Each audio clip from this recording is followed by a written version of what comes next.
until he marries a woman and then is with her womb. Okay? Now, women, we want to think of this from Mother Mary's perspective, which is the power of the actual holy womb chakra. Okay? Women have an extra chakra than men have. And it's in their body here on earth. And the holy womb chakra is directly connected to the womb of Divine Mother, the mother of creation, the Divine Mother of all that is. So,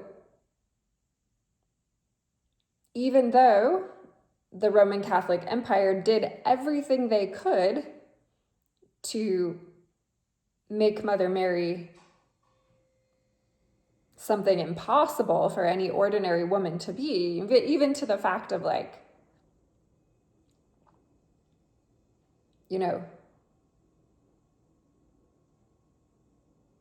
saying that it was a virgin birth.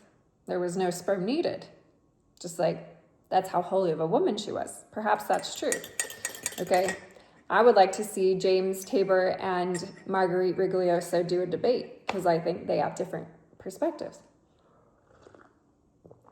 But you would want to know that back in the olden days, men became kings through women. So you've all heard the story about how Queen Sheba came to King Solomon, and I believe they spent 40 days together, and within that time he became a king. You've also heard how Jesus was given the holy fire, Kundalini, okay, probably received a big Kundalini awakening, and then had to take himself to the desert for 40 days to become acquainted with Divine Mother. I had never really thought of John the Baptist giving Jesus a Kundalini awakening and that being his anointing.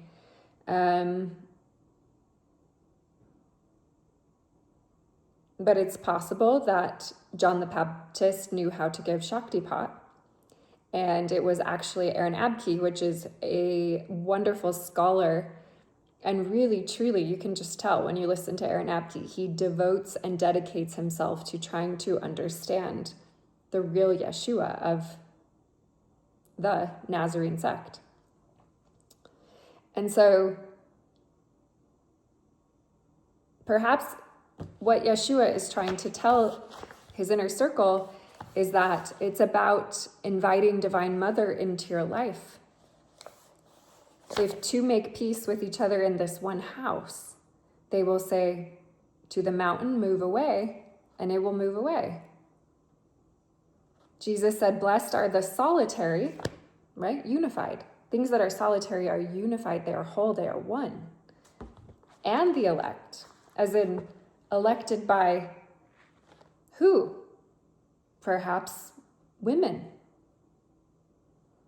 For you will find the kingdom, for you are from it, the holy womb, and to you it will return.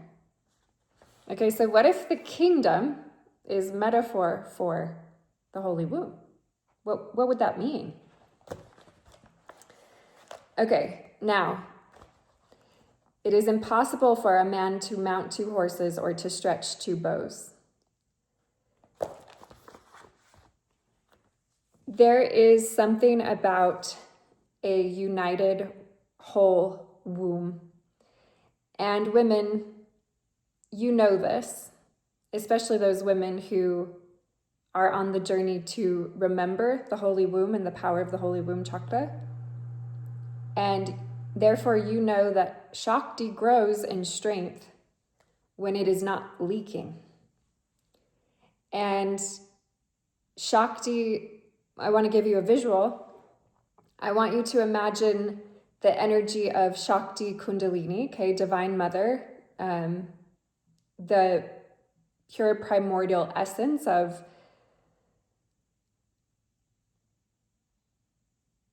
in one of my favorite books on Kundalini Shakti. It's called The Subtlest Form of Devi. Okay, so like that, maybe what science is calling plasma, but that like creative, the thing that connects all things, the subtlest form of that. But this energy grows when you purify yourself and you purify all of the channels in your body and all of the nadis and all of the meridians. You open every single chakra, okay? Your Shakti grows. Your connection to Divine Mother grows.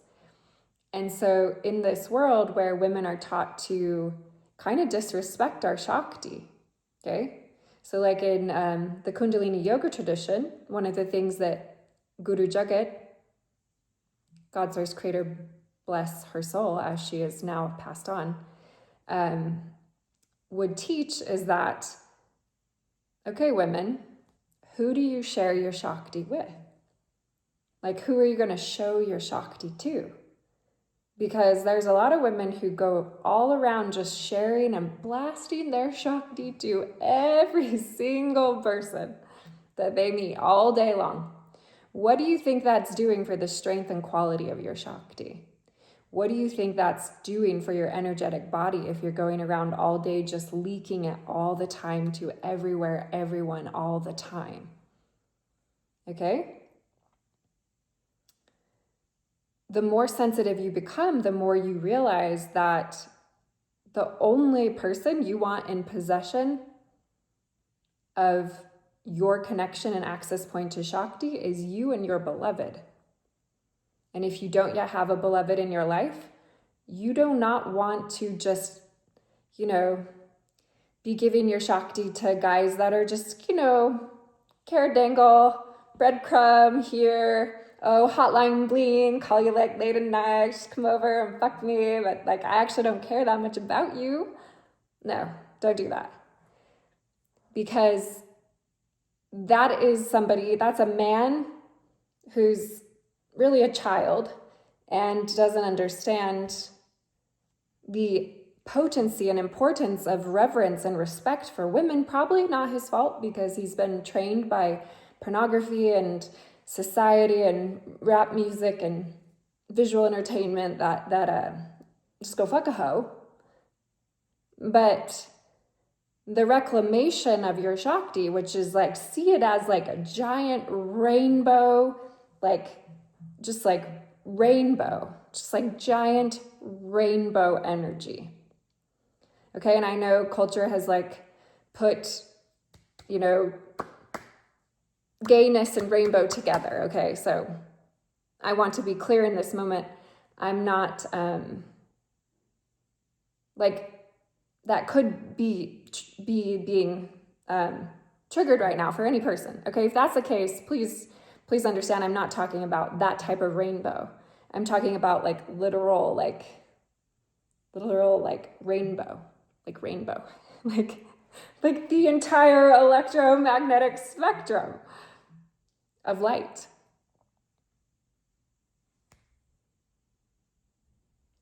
And the more you have containment for your Shakti, the more your Shakti grows in strength and quality, and the more power that you then wield through all of your meridians, all of your vayus, all of your nadis, all of your chakras, all of your channels.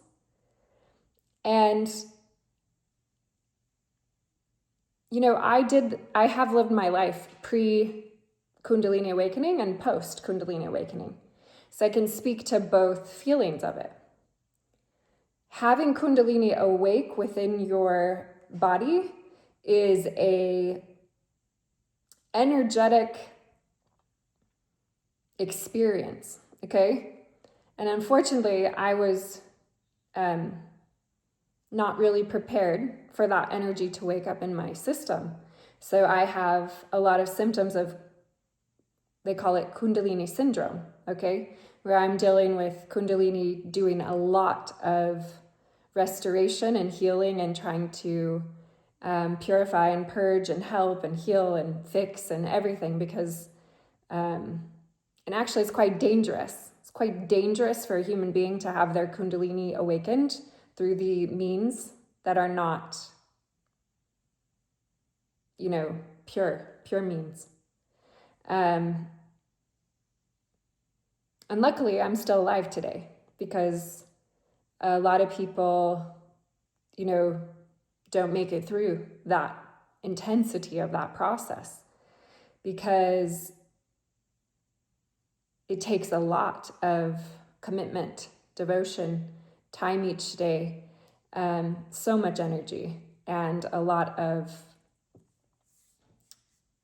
prayer and the ability to change your behaviors and change your thought patterns and change your action. And it takes a lot of support from someone in your life to help you through that if you're unprepared. Luckily for me, I have had the help of my mom and dad. And I know that if I didn't have that help, I would have ended up dead, insane, or in an insane asylum, or just homeless on the street, or just not okay. Okay, but so when we look at, we got to remember that Aleister Crowley and all his sex magic and all that stuff, the guy ended up insane and broke on the side of the road like a shit show. Yeah, at one point, all his occult sex magic was like, oh, wow, what a guy. But the actual fruit, as Jesus teaches, the fruit was shit. Okay? So if you want to have good fruit, you got to respect most of all your womb. And apparently when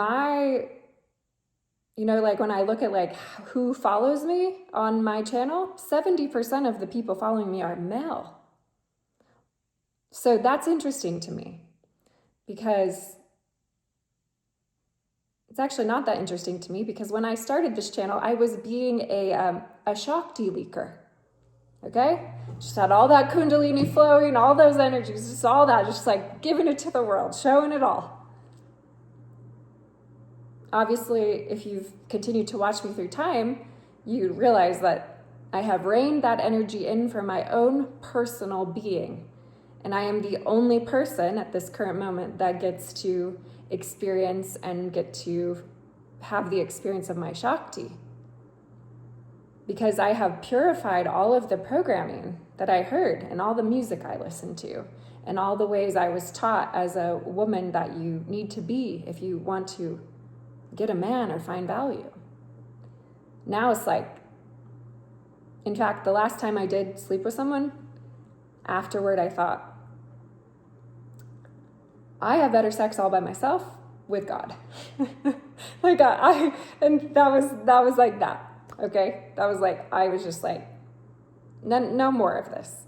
Like, I only want to have sexual union with someone that respects and holds and knows the power, potency, and beautifulness of what a woman offers. And specifically, if it's the person in my life, what my Shakti offers. And what I can do with it. And every woman should be like that. Really, every woman should be like respecting that kingdom. It's queendom, maybe. But maybe back then, when all women were being murdered, Jesus couldn't really say what he really wanted to say. He just had to say what he could code. But then he gave secrets about what he coded. So when he says it's impossible for a man to mount 2 horses or to stretch 2 bows, what he might be saying is, guys, find the woman that you adore and cherish. And don't be doing this thing about desiring all these different things that don't work. Grow and cultivate love and compassion for whatever woman you're choosing. And let that woman help you. And you help her by the strength of masculine containment. Because you can't really contain Shakti, but you can actually structure it with your masculine power. Men, oftentimes get really worried about the size, how big their penis is, all this stuff. It's like, oh, porn dick and all this. It's like, no. What is the quality and intensity of the energy that is moving through that part of you? Because that is what a woman will be sensitive through. Through her body, she will feel that. Through her, the quality and compassion and ability to receive from her and to give it and to cycle it in the closed container where it's growing more and more potent by the day because two have chosen to live in the same house, if that is so.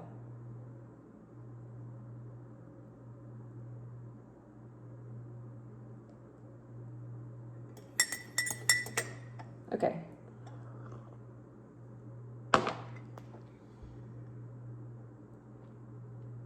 Pretty much you have to do the opposite of what you're being programmed to do on this planet. This is like, you're being programmed one way, you have to get to a place where you're conscious enough to be like,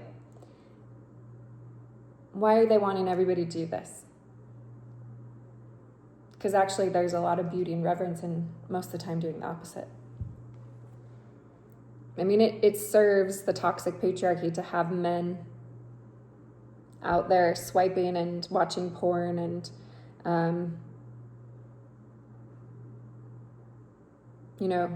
having casual sex all the time and disrespecting women's hearts and not understanding women's emotions and, doing all those things. That's actually good for the toxic patriarchy. They're winning when that's happening. It is not good for the toxic patriarchy when men are like, oh, wow. Oh, wow. Women are wow. And I respect women, and I respect them so much that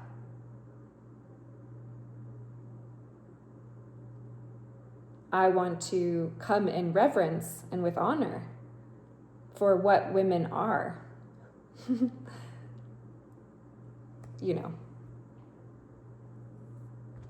Because I know that my woman has a gift to give. And that through her, I can receive something that I can't receive without her. Unless my mother happens to be an awakened woman and has a purified womb and is very conscious.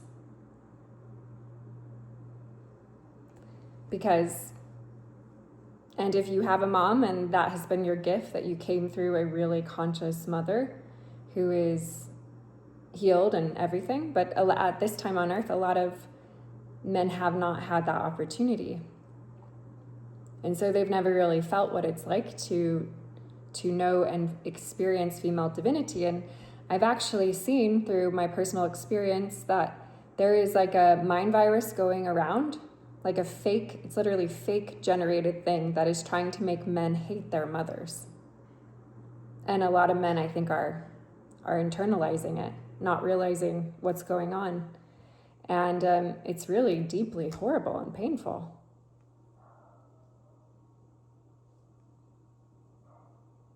So ladies, my advice to you is that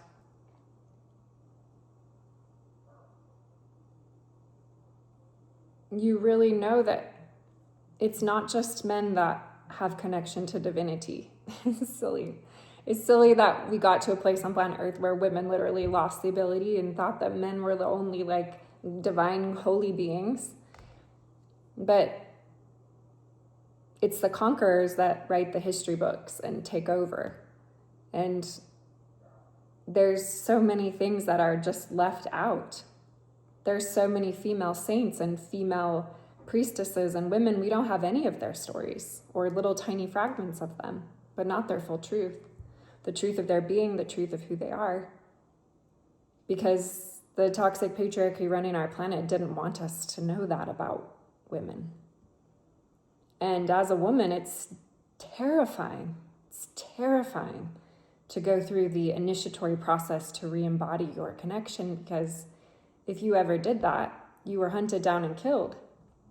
And after all the priestesses were killed, then those women who escaped that and were still kind of secretly practicing, then they tried to take them out by calling them witches.